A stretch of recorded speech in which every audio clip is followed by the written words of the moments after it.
Perkenalkan, nama saya Filda Fitri Giliam Siahaan dengan NIK 670522304. Di sini saya akan mempresentasikan resume Mujigom 1 Cloud Computing dengan tujuan menginstal NGINX pada OS Ubuntu dengan putih dan membuat web dengan nama kita sendiri. Yang pertama di sini kita membuat VPC ya, atau bisa kita create VPC dengan mengubah auto generate menjadi nama dan NIM kita, lalu kita masukkan IPv4-nya 192.168.00/16. Lalu kita ikuti ketentuan pada gambar yang di bawah ini.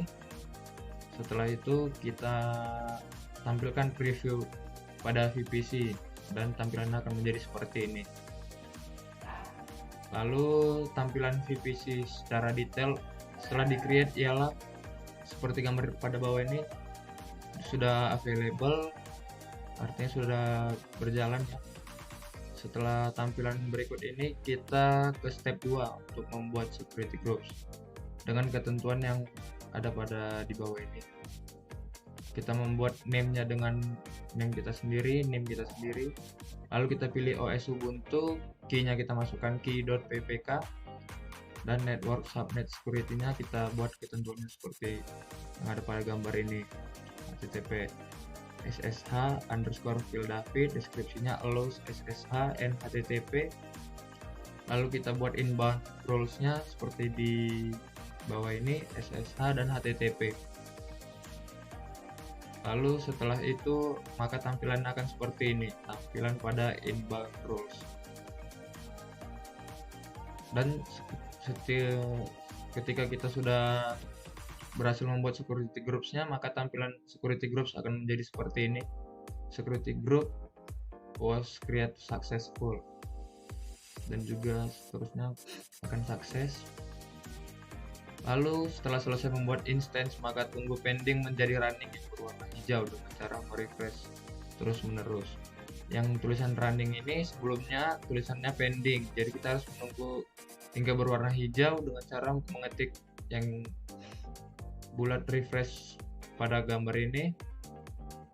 Lalu ketika sudah running, kita harus mengkonekkan instance dengan menyalin IPv4 dan membuka software putih, lalu konfigurasikan seperti gambar di bawah ini. Di hostname-nya atau IP address-nya kita masukkan atau kita pastekan pada IP yang sudah keluar di instance tadi. Lalu kita ke connection, SSH, out, pilih credentials, pada private key kita masukkan key yang sudah kita buat di security groups yang tadi. Lalu ada pun step 3, sebelumnya kita open ya, putihnya kita open atau kita konfigurasikan. Lalu kita lanjut ke step 3, kita sebelumnya memasukkan dulu tadi di login as ada yang harus diketik Ubuntu, lalu enter. Ketika di enter maka akan seperti ini.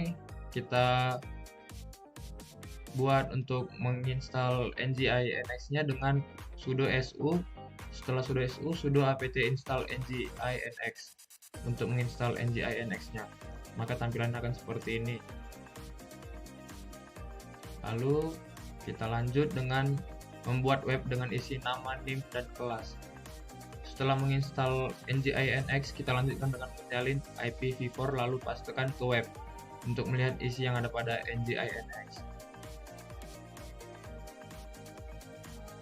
Maka hasilnya akan seperti ini ketika IP-nya kita copy lalu pastekan di web.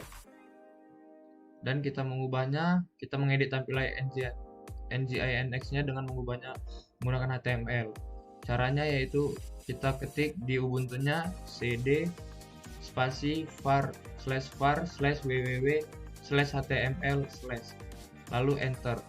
Setelah itu kita ketikkan lagi perintah nano spasi index.nginx _debian.html, lalu kita buat seperti ini di H1 dan di H2-nya NIM dan kelas kita. Lalu pada P ataupun preview kita buat kata-kata kita sendiri, dan penutupannya kita buat kata-kata kita sendiri juga. Maka hasil yang telah diubah akan menjadi seperti gambar di bawah ini. Nah, akan jadi seperti ini setelah diedit HTML-nya menggunakan Ubuntu. Oke, sekian dan terima kasih.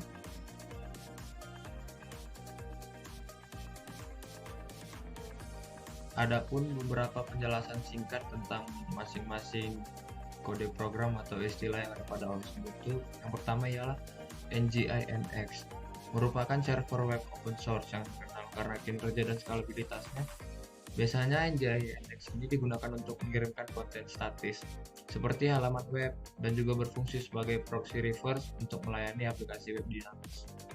Yang kedua ada sudo su. Perintah sudo su ini digunakan di sistem operasi UI Linux atau Unix untuk beralih ke pengguna super atau super user ataupun root. Sudo memberikan izin sementara kepada pengguna untuk menjalankan perintah dengan hak istimewa root. Ada juga yang ketiga, sudo apt install, merupakan perintah yang digunakan pada sistem operasi berbasis Debian seperti Ubuntu untuk menginstal paket baru dari repository apt atau Advanced Package Tool. Sudo memberikan hak akses superuser sementara apt install adalah perintah untuk menginstal sebuah paket. Yang keempat ada cd, adalah singkatan dari change directory. Perintah ini digunakan untuk berpindah dari satu direktori ke direktori lain dalam sistem file atau folder ya. Yang terakhir ada nano. Nano merupakan sebuah editor teks yang sederhana dan mudah digunakan di sistem Unix atau Linux. Ini adalah alternatif yang lebih ramah pengguna daripada editor teks lainnya seperti PIM atau Emacs, dan sering digunakan untuk mengedit berkas konfigurasi, script, dan berkas teks lainnya. Terima kasih. Sekian video penjelasan dari saya.